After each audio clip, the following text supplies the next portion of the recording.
అందరికీ నమస్కారం. సంక్రాంతి వచ్చేసింది. అసలు ఆంధ్రదేశంలో సంక్రాంతి అంటే కేవలం 3 రోజుల పండగేనా? కానే కాదు. ఇది మన మట్టితో, మన సంస్కృతితో పెనవేసుకుపోయిన ఒక పెద్ద ఉత్సవం. మరి ఈ పండగ అసలు సిసలైన ఆత్మ ఎక్కడుంటుందో తెలుసుకుందామా? పదండి, ఈ సంబరంలోకి కాస్త లోతుగా వెళ్దాం. చూసారా, ఈ ఒక్క మాట చాలు. ఒక నాగరిక వేడుక అంటే ఇది మన జీవన విధానం, మన వ్యవసాయానికి, మనమంతా కలిసికట్టుగా ఉండటానికి అద్దం పట్టే ఒక పెద్ద వేడుక అన్నమాట. ఈ విషయాన్ని గుర్తుపెట్టుకుని మనం ముందుకు వెళ్దాం. సరే, ఈ పండగ కథ ఏంటో తెలియాలంటే మనం టైంలో కాస్త వెనక్కి వెళ్ళాలి. దీని మూలాలు మన వేదాల కాలం నాటివి. రండి ఓసారి చూద్దాం. సంక్రాంతి అంటేనే సూర్యుడి పండగ. ఈ రోజు నుంచే సూర్యుడు ఉత్తరం వైపు ప్రయాణం మొదలుపెడతాడు. దీన్నే ఉత్తరాయణ పుణ్యకాలం అంటారు. అంటే ఇకపై చీకటి తగ్గి వెలుగు పెరుగుతుంది, కష్టాలు పోయి మంచి రోజులు వస్తాయనడానికి ఇదొక సంకేతం అన్నమాట. ఈ ఉత్తరాయణ కాలానికి ఎంత ప్రాముఖ్యత ఉందో చెప్పడానికి మహాభారతంలో జరిగిన ఈ ఒక్క సంఘటన చాలు. కురుక్షేత్ర యుద్ధంలో అంపశయ్య మీద ఉన్న భీష్మ పితామహుడు తన ప్రాణాలను వదిలిపెట్టడానికి ఈ పవిత్రమైన ఉత్తరాయణం వచ్చేంతవరకు ఎదురుచూశారంటే దాని శక్తి ఏంటో మనం అర్థం చేసుకోవచ్చు. ఈ పండగ ప్రయాణం చూస్తే చాలా ఆసక్తిగా ఉంటుంది. వేదాల కాలంలో ఇది పంట చేతికొచ్చినప్పుడు చేసుకునే ఒక వ్యవసాయ వేడుక. ఆ తర్వాత పురాణాలు, ఇతిహాసాలు దీనికొక పవిత్రతను తీసుకొచ్చాయి. ఇక మన శాతవాహనుల లాంటి రాజుల కాలంలో గుళ్ళు, గోపురాల్లో ఉత్సవాలు, రాచరికపు హంగులు అన్నీ చేరాయి. ఇప్పుడేమో ఆ పాత సంప్రదాయాలతో పాటు కొత్త కొత్త వినోదాలు కూడా కలిసిపోయి మన ముందుకొచ్చింది. సరే, పండగ కథాకమామిష అంతా విన్నాం కదా. మరి అసలు సిసలైన పండగ వాతావరణం ఎక్కడ కనిపిస్తుంది? నిజమైన సంక్రాంతిని చూడాలంటే మనం ఖచ్చితంగా పల్లెటూళ్లకే వెళ్ళాలి. అక్కడే దాని జీవనాడి ఉంది. పట్టణాల్లో సంక్రాంతి అంటే ఓ 4 గోడల మధ్య నిశ్శబ్దంగా జరిగిపోతుంది. కానీ పల్లెల్లో అలా కాదు. ఊరంతా ఒక్కటవుతుంది.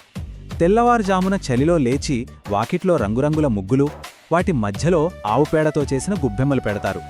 ఆ తర్వాత తంబూరం మీటుకుంటూ హరినామ సంకీర్తనలు చేస్తూ వచ్చే హరిదాసులు, డూడూ బసవన్న అంటూ ఊరంతా తిరిగే గంగిరెద్దుల ఆట, భక్తి, సంబరం, ఆటపాటలు అన్నీ కలిసి ఆ 3 రోజులు ఊరంతా ఒక జాతరలా మారిపోతుంది. ఈ పండగ అసలు రంగు చూడాలంటే మనం ఖచ్చితంగా ఈ ప్రాంతాలకు వెళ్లాల్సిందే.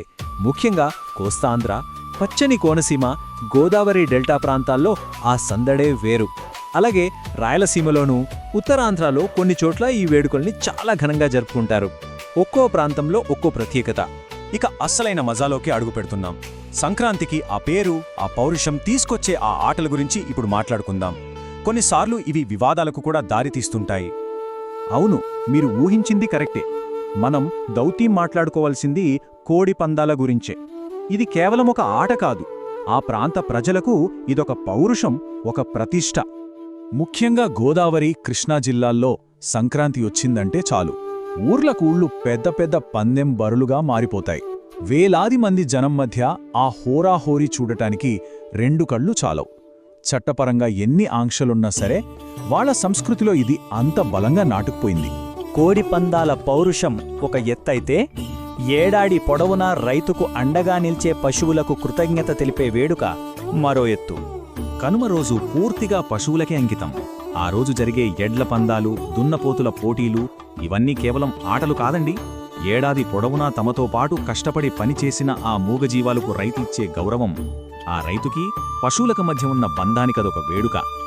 ఇప్పటిదాకా భూమి మీద సందడి చూశాం కదా, ఇప్పుడొకసారి తలపైకెత్తి ఆకాశం వైపు చూద్దాం. అక్కడ జరిగే రంగుల యుద్ధం గురించి మాట్లాడుకుందాం. అదే సమయంలో మన రాయలసీమ వైపు వెళ్తే, ముఖ్యంగా కడప, అనంతపురం జిల్లాల్లో ఆకాశమంతా రంగులమయమైపోతుంది.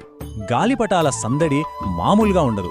ఇక్కడ గాలిపటం ఎగరేయడం ఒక సరదా అయితే, పక్కవాళ్ల గాలిపటం దారాన్ని తెగ్గొట్టడం అసలైన మజా. ఆకాశంలో జరిగే ఈ రంగుల పోటీ చూడముచ్చటగా ఉంటుంది. ఈ పెద్ద పెద్ద ఆటలే కాదండోయ్, పండగంటేనే అందరూ కలిసి చేసుకునేది. ఊరిని ఒక్కటిగా నిలబెట్టే మరికొన్ని వేడుకల గురించి కూడా ఇప్పుడు తెలుసుకుందాం. ఒకవైపు సరదాగా స్నేహితుల మధ్య జరిగే పేకాటలు, మరోవైపు యువత పౌరుషాన్ని చూపే కబడ్డీ, కుస్తీ పోటీలు, ఇలా ఎన్నో జరుగుతాయి. వేడుక ఏదైనా సరే అందరి ఉద్దేశం ఒక్కటే, నలుగురిని ఒకచోట చేర్చడం, ఊరి ఐకమత్యాన్ని, బలాన్ని చాటి చెప్పడం. ఇక మనం ముగింపుకు వచ్చేస్తున్నాం. వేల ఏళ్ల నాటి ఈ సంక్రాంతి తన పాత మూలాలను కాపాడుకుంటూనే నేటి ఆధునిక ప్రపంచాన్ని ఎలా కలుపుకుపోతుందో ఒక్కసారి చూద్దాం. ఇప్పటి సంక్రాంతిని చూస్తే భలే అనిపిస్తోంది. ఒకవైపు ఇంట్లో పవిత్రమైన పూజలు, సంప్రదాయాలు, మరోవైపు పందెంబర్ల దగ్గర కేకలు, గోల, ఇంకోవైపు థియేటర్లలో కొత్త సినిమా రిలీజుల సందడి. ఇలా పాత కొత్త అన్నీ కలగలిసిపోయాయి. అయినా సరే దాని గుండెలో మాత్రం ఆ మట్టి వాసన, ఆ వ్యవసాయ ఆత్మ పదిలంగానే ఉంది. ఇంత ప్రాచీనమైన ఒక పండగ ఇన్ని ఆధునిక హంగులను అద్దుకుంటున్న ఈ రోజుల్లో భవిష్యత్తులో కూడా తన అసలైన వ్యవసాయ ఆత్మను కాపాడుకోగలదా? ఇది మనమందరం ఆలోచించాల్సిన ప్రశ్న. ఏమంటారు?